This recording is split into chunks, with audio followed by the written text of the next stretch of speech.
Right now, countdown to debate night. The candidates just more than 24 hours before the big show tomorrow night. Who's going to come out ahead and how much do these things really matter? We'll get into that. And next, when you get Michael Bloomberg, Rupert Murdoch, and Mayor Castro all agreeing on something, you're on to something. Well, they all are seeing here eye to eye when it comes to supporting the DREAM Act. Mayors and business leaders all singing the same song. We're going to tell you not just what they're saying, but why they're saying it. It has to do with jobs and the economy. Plus, J.P. Morgan Chase, they're being sued for fraud big time by the New York Attorney General. We're going to sit down with the AG for the download. Evening, everybody. I'm Richard French. Welcome to RFL. Thanks for joining us this Tuesday evening, October 2nd. This could be, well, one would expect here, a restless night for the two guys running for the White House. We are, as I said, just about 35 days or 5 weeks from Election Day, but more importantly, just one day from the first and arguably most important presidential debate of this 2012 election season. So, where does the race stand? What's at stake for the nominees? And how are the two guys preparing on the eve of such a big night here? Our senior political correspondent, Andrew Whitman, he's here to give us those answers. And, hey, you know, any athlete who's getting ready for the big game, it's a tense night here, but I would expect in the Romney camp, especially so. I would think so, Rich. And we'll start with the easy answers to your questions, the latest numbers. Not much movement in the poll averages. The president's still leading by about 4 points. But the electoral vote count is in flux. Real Clear Politics moving New Hampshire into the Obama column, putting the president at 269 electoral votes, which would guarantee the president at least a tie. It leaves him 1 vote shy of an outright win in the Electoral College. The numbers lead to the most obvious item at stake for Mitt Romney tomorrow night. He needs to stop his recent slide in the polls and do it now. Same goes with his likability gap and the issue at the core of his campaign, his claim that he is better on the economy than President Obama, though all recent polls show voters do not agree. To do that, he'll likely need to sell the narrative that it's okay for voters to like President Obama, yet still vote for Mitt Romney. But don't think the stakes for President Obama are any less high tomorrow night. Yes, the president will have to protect that lead, likely leading him to a cautious do-no-harm approach. But the president's second term is also at stake. A big win on November 6th would serve as a mandate to get his agenda through an obstructionist Congress. And a large Obama election win could also alter the balance of power in the House and the Senate, making it that much easier or more difficult for him to get his agenda through. With the stakes so high, both men have pared down their campaign schedules, giving almost complete attention to campaign prep, Rich. Though we have seen scattered appearances by both men over the last 24 hours, they're pretty much behind closed doors and in seclusion preparing for tomorrow night. All right. Andrew, Dominic Carter, who we all know here. Guys, let's give an idea to people. We've all covered debates here. We've all covered campaigns.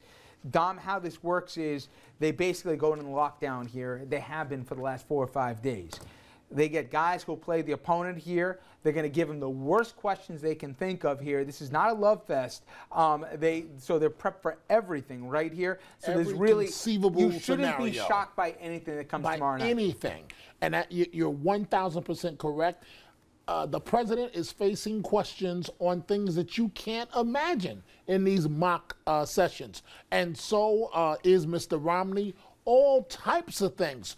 The last thing that they want is to face an unpredictable or unexpected question tomorrow. It's all about perception, perception, perception, and the game of expectations. Are you going to do better than what's expected of you? The president is known for detail. He's known as a good debater. So any possible slip, even though it may look like he won, it could be conceived as he didn't do as well. And vice versa for Mr. Romney. See, I tend to think the expectation game is a wash because every campaign tries to, tamp down their own expectations. Even the president said, I'm only an okay debater.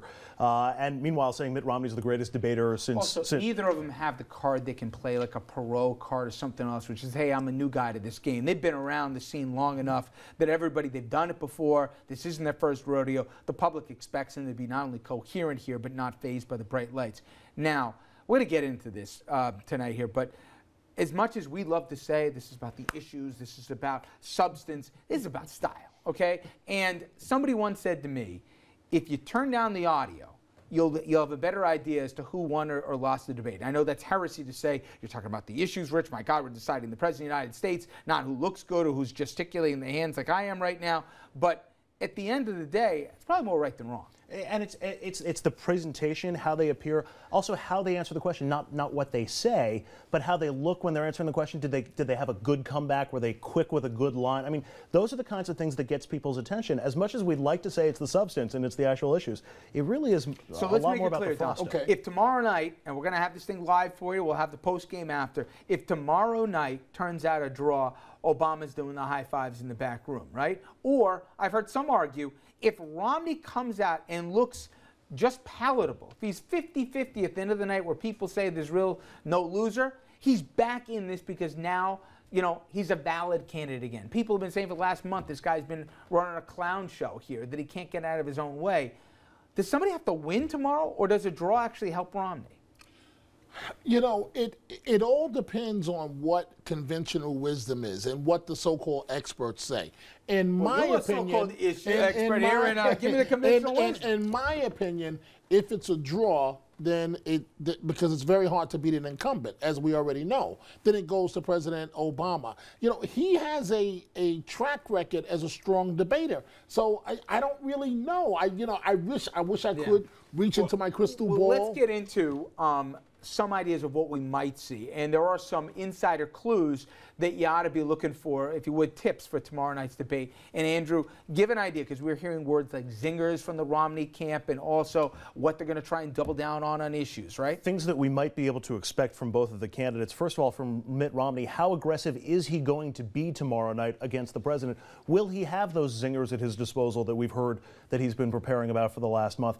How he handles uncomfortable subjects. In the primary debates, he was very good on issues that were in his strike zone, but on other things, that's where he got into some trouble. Will he be in trouble on those tomorrow night? What about specifics? Will he offer specifics in the debate tomorrow? Taxes, both his taxes, of course, the 14% tax rate, and his tax plan, and how will he sell it? And also the one-on-one dynamic in the primaries.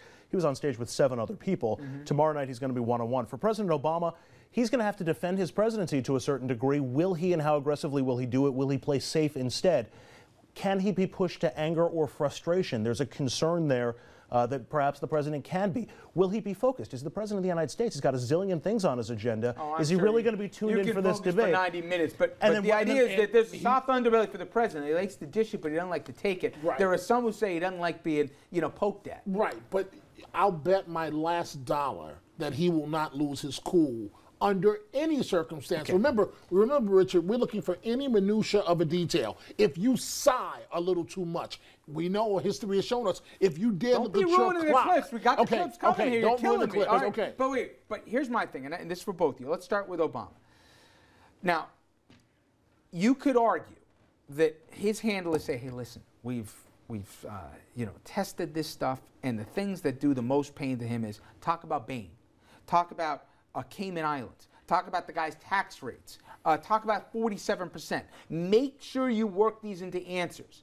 The other school of logic says, you're the sitting president. Don't lower yourself here to the challenger, especially when you're up in all the polls. Act presidential the whole way through. Come up with some line of there he goes again or whatever. But at the end of the day, you're the commander-in-chief here. He just wants your job. Which tack does he take? Both. But he's definitely going to go after Bain. Flipping politician. No. He's going to, he being Mr. Obama, he's going to look presidential. That comes with the turf. But at the same time, he is definitely, wouldn't you go after Bain? I can understand the argument on both sides. What do you think? I think he's going to go after Romney. I do. Because this thing is still up in the air. It's not decided, and he has a chance to close the deal tomorrow night to a certain degree. Do you elevate him, though, to your equal at that point? I think there's the potential for doing that if you let him off the hook. If you get him on areas where he's not able to respond articulately, or you catch him like Teddy Kennedy did in their Senate debate as a flip-flopper, that reinforces the image that's already been established. That could seal the deal for good and tip the House and Senate. Romney, I think, has got a choice to say, all right, I can portray my opponent at the stage as a nice guy who just hasn't gotten the job done for the last 4 years, ill-equipped to be president. Or Romney can look at him and say, this guy's a borderline socialist who's trying to do wealth redistribution in this country. There's the difference between him and me. Which tack does Romney take? Latter.